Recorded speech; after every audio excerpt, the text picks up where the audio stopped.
Lord Saatchi, Gilles Masson, bonjour. Bonjour. Bienvenue au Buzz Média. Alors Lord Saatchi, vous êtes le Executive Director of M&C Saatchi, the International Advertising Agency Network. Et Gilles Masson, vous dirigez M&C Saatchi GAD, qui est la branche française du groupe Saatchi. Lord Saatchi, après l'aventure Saatchi, qui a été revendue à Publicis, vous avez créé un réseau international avec 25 agences indépendantes. Ce modèle est-il plus souple et mieux adapté à l'ère du numérique? Je pense que c'est très similaire. La différence est que I can't do this in Franglais. I'll continue in English. I'll continue in English. This model is based on the idea that people are happier in their work if they are their own boss. They are happier because they are more fulfilled and have more self-esteem than if they are wage slaves. So it's very important that the concept of this company and the reason why it's been successful is understood to be related to ownership by the executives and the people in the company. Yeah. This is decisive, I think, in why the company's been successful. Et l'organisation est plus souple, more flexible? I don't know. I can't honestly say to you that big companies are inflexible and bureaucratic. I know that people like to say that. I don't really believe that at all. But it's just a question of the quality of the creative leadership. But certainly most people running big companies would be very pleased to hear that their employees approach going to work in the way that people do if they own their own company. And there is definitely a difference between the two. Ok. Le monde de la publicité est marqué par la fusion entre Publicis et Omnicom. Dans un monde tel que celui-ci, vaut mieux être petit, un petit groupe ou un gros groupe? Well, I mean, based on the history of Saatchi & Saatchi, it's impossible for me to say that size is not good. Yeah. Size is very good. So I take my hat off to the people who put together that merger in the way that we put together many mergers years ago. So size is excellent and doesn't in any way automatically mean bureaucracy and dullness, not at all. But on the other hand, the model that we have created or applied is of ownership by the executive. Quelles sont les nouvelles attentes des annonceurs et qu'est-ce qu'ils viennent chercher chez Saatchi, M&C Saatchi? They're very closely related. The expectations of advertisers now is that advertising is going to approximate to being more and more of a science. And this is what advertisers want. I think people didn't like the early decades of advertising in which everybody knew that half the money that was spent on advertising was wasted, but nobody knew which half. The possibility now exists because of all the measurement techniques that are available in the internet in real time, as they say, that it's possible that we can now know human behavior and predict it with scientific certainty.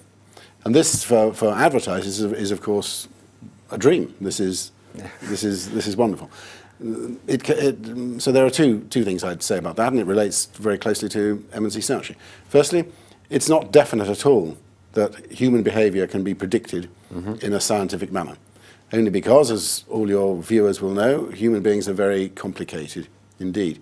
And so it's not necessarily effective that all that's required is for me to know what you like, what your favorites are, who you're following, who your followers are.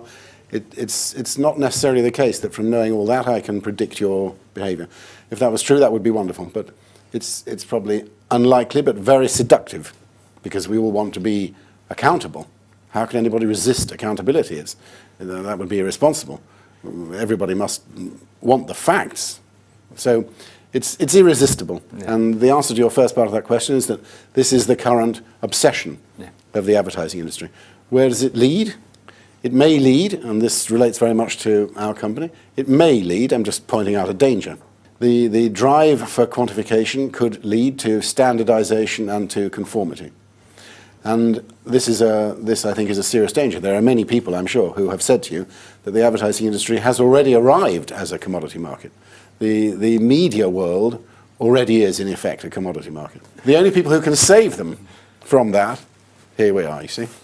Okay. That's it. Gilles Masson, Alors, vous travaillez avec Maurice Saatchi, mais Saatchi GAD en France est assez indépendante. Quelles sont les relations avec M&C Saatchi? En fait, M&C Saatchi, c'est un réseau absolument unique de 25 agences dans le monde et c'est ce qu'on appelle une fédération d'entrepreneurs. C'est-à-dire dans chaque pays, les agences sont différentes, mais par contre, elles sont reliées par une même volonté, c'est d'être sur une philosophie commune qui est Brutal Simplicity of Thought, sur des valeurs communes qui sont la liberté et l'indépendance, et sur le fait qu'on bosse ensemble mieux quand on est actionnaire de notre boîte. Est-ce que vous pouvez nous préciser qu'est-ce que veut dire Brutal Simplicity of Thought? C'est tout simplement de dire que c'est beaucoup plus... C'est la baseline de Maurice Saatchi, absolument. C'est beaucoup plus facile de compliquer et c'est beaucoup plus difficile de simplifier. Et c'est les idées simples qui restent dans la tête. Et aujourd'hui, ce qu'on voit avec l'explosion du digital, c'est que c'est les grandes idées simples qui restent. Donc nous, M&C Saatchi GAD, on a 8 ans, on a fondé ça avec Antoine Barthuel et Daniel Fohr, mes 2 amis. On est aujourd'hui 100 personnes, on a aujourd'hui un chiffre d'affaires de 20 millions d'euros avec des grands clients fidèles. Et les relations qu'on a avec M&C Saatchi sont des relations, je dirais, de totale indépendance. On est complètement indépendant. On est au sein d'un réseau indépendant, absolument. Mais de par les valeurs et de par l'actionnariat, on a quasiment des relations d'actionnaires communs, l'un envers l'autre. Alors, votre agence est spécialisée dans ce qu'on appelle le plan de transformation des marques. Quels sont vos grands clients et comment est-ce que vous les avez accompagnés? En fait, on accompagne nos grands clients depuis longtemps. Il y a une fidélité très forte chez M&C Saatchi GAD. On a Yves Rocher, dont on a assuré le grand plan de transformation de marque pour en faire l'entreprise préférée des Français. On était pilote à côté d'Yves Rocher de leur plan de transformation de marque. Ils venaient de loin? Ils venaient d'assez loin, absolument. C'était une marque qui avait un peu souffert et qui a eu besoin d'un revival. Elle l'a fait brillamment. Et on a eu la chance d'être choisi comme pilote du plan de communication.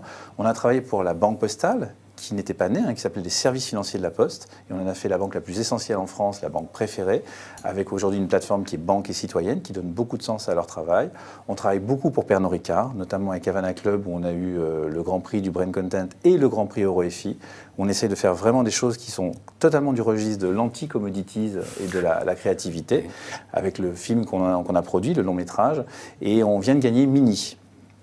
Alors, vous avez parlé du brand content, on a l'impression que les marques se lancent toutes dans le brand content. C'est quoi? C'est une mode ou c'est une nouvelle manière de parler à leurs clients? Non, c'est pas une mode, c'est très structurant, même si on peut dire que Michelin avec les guides Michelin ou Procter avec les soap opéras faisaient du brand content il y a 50 ans, mais aujourd'hui avec l'explosion du numérique, avec tous les tuyaux, on a besoin d'écrire des histoires différentes du format classique publicitaire, justement dans tous les réseaux sociaux. Donc le brand content est inéluctable, ça sera de plus en plus. Et ça représente combien de votre chiffre d'affaires? Ça représente aujourd'hui avec le digital 40% de notre chiffre d'affaires. Donc on est vraiment même dans la brand culture, on a mis la culture au sein de l'agence qui est vraiment au cœur du plan de transformation des marques. Donc brand culture, on est à fond. Vous êtes à fond. Lord Saatchi, Gilles Masson, merci et bienvenue donc à Paris. Merci beaucoup. Merci beaucoup.